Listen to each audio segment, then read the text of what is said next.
Here is Israel. Hello, I'm Lela Gilbert. I'm the author of Saturday People, Sunday People, Israel Through the Eyes of a Christian Sojourner. I wrote my book about the Saturday people and the Sunday people because there are stories that interplay and overlap tragically in our world today.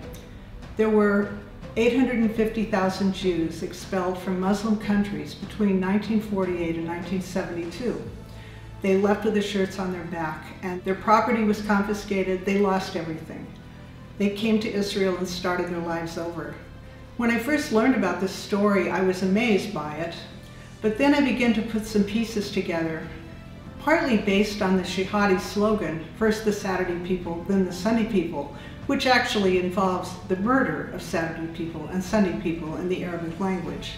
What I realized is that the Christian people in those Muslim countries are now being treated with the same kinds of pogroms, the same torture, the same imprisonment, the same false accusations. All the things that happened to the Jews are now happening to the Christians. There are no Jews left to persecute. The sad thing today is that there is no Israel for Christians. They are having to find their way to the rest of the world for help. Just to give you an idea of what's going on in those countries. In Egypt, where there were 100,000 Jews, and now there are less than a dozen, there are 8 million Coptic Christians, 10% of the Egyptian population, at high risk. Their churches are being burned, people are being murdered, houses are being devastated, people are on the run. Over 100,000 Christians have fled Egypt in the last 2 years, and it's getting worse, since they have now been blamed, along with the so-called Zionists, for the overthrow of the Muslim Brotherhood. They're on the run, they don't know where they're going to go. Many of them are very poor and can't afford lawyers and can't afford asylum in other countries.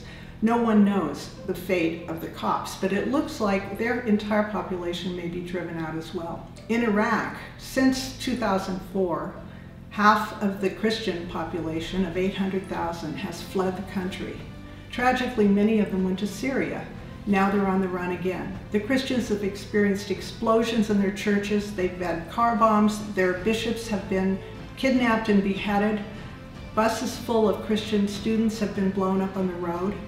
It's been a nightmare, and it continues now, even as there's so much sectarian violence that the Christians are being caught in the crossfire. They're still trying to leave.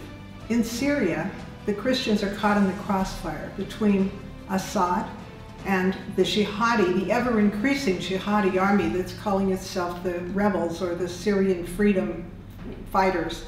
More and more terrorists affiliated with Al-Qaeda are joining the forces there, and they are requiring Christians to convert or die. There's stories coming out every week about murders of Christians, some of whom have been beheaded, they've had their throats slit, or they're just shot. There's a priest that's missing now, he's assumed dead.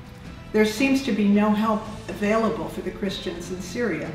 I was kind of hoping that Putin would step in since he's an Orthodox Christian, but it doesn't seem like that's his biggest priority at this time.